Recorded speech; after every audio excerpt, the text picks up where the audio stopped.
જય અંબે, જય શ્રી કૃષ્ણ મિત્રો. કુમુસ કિચનમાં તમારું સ્વાગત છે. આજની મારી રેસિપી છે એકાદશી સ્પેશિયલ ફરાળી અપ્પે. ઉપવાસમાં એકની એક વસ્તુ ખાઈને કંટાળી ગયા હોઈએ તો આ નવી રેસિપી જરૂરથી ટ્રાય કરજો. તેના માટે મેં 3/4 કપ મોરૈયો લીધો છે. તેને સારી રીતે ધોઈ અને 2 કલાક માટે પાણીમાં પલાળી દીધો હતો. 2 કલાક પછી મોરૈયાને આપણે પાણી નિતારી અને ગ્રાઇન્ડ કરી લેવાનો છે. તો ગ્રાઇન્ડર જારમાં આપણે મોરૈયો, લીલા મરચાં, આદું અને દહીં લઈશું. દહીં આપણે અહીંયા ખાટું જ લેવાનું છે.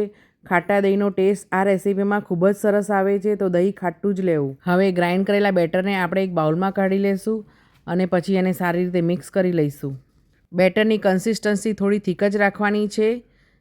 જો તમને બેટર થોડું પતલું લાગે તો તેમાં તમે 1-2 ચમચી ફરાળી લોટ એડ કરી શકો છો. હવે બેટરમાં એડ કરવા માટે આપણે એક તડકો તૈયાર કરી લઈશું. તેના માટે મેં સિંગતેલ લીધું છે. સિંગતેલ ગરમ થાય એટલે તેમાં જીરું, લીમડાના પાન, સૂકું લાલ મરચું અને ક્રશ કરેલા સિંગદાણા એડ કરીશું. હવે તડકાને આપણે બેટરમાં નાખીશું અને કોથમીર નાખી અને બધી જ વસ્તુને સારી રીતે મિક્સ કરી લઈશું.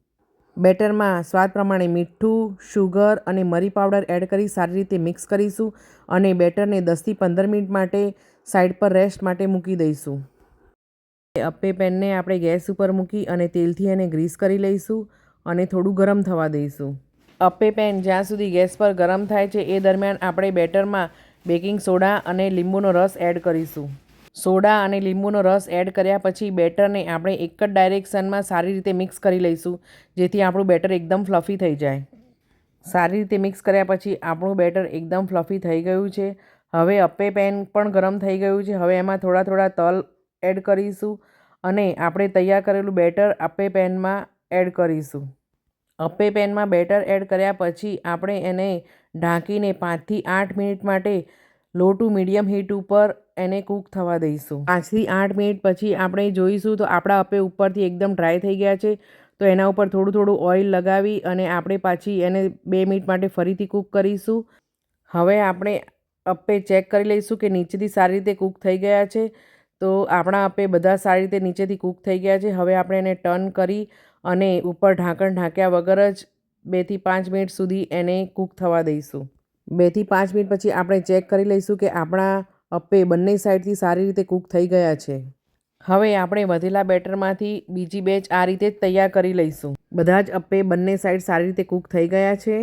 અપ્પેને તમે ફરાળી કોકોનટ ચટણી કે કેચઅપ સાથે પણ જો કેચઅપ ખાતા હોય તો ખાઈ શકો છો, અથવા એમનેમ પણ આનો ટેસ્ટ ખૂબ જ સરસ લાગે છે. ઓછા તેલમાં બનેલી આ રેસીપી છે અને અંદરથી એકદમ સોફ્ટ અને ઉપરથી ક્રિસ્પી છે અને ટેસ્ટમાં પણ એકદમ જ સરસ છે. બધી જ ઇન્ગ્રીડિયન્ટ્સનું મેજરમેન્ટ મેં આ વિડીયોમાં આપેલું છે, તો ફ્રેન્ડ્સ જરૂરથી ટ્રાય કરજો. તમને જો આ મારી રેસીપી ગમી હોય તો લાઇક કરજો, શેર કરજો અને મારી ચેનલને સબસ્ક્રાઈબ કરજો. હવે મળીશું નેક્સ્ટ રેસીપીમાં. ત્યાં સુધી જય શ્રી કૃષ્ણ મિત્રો.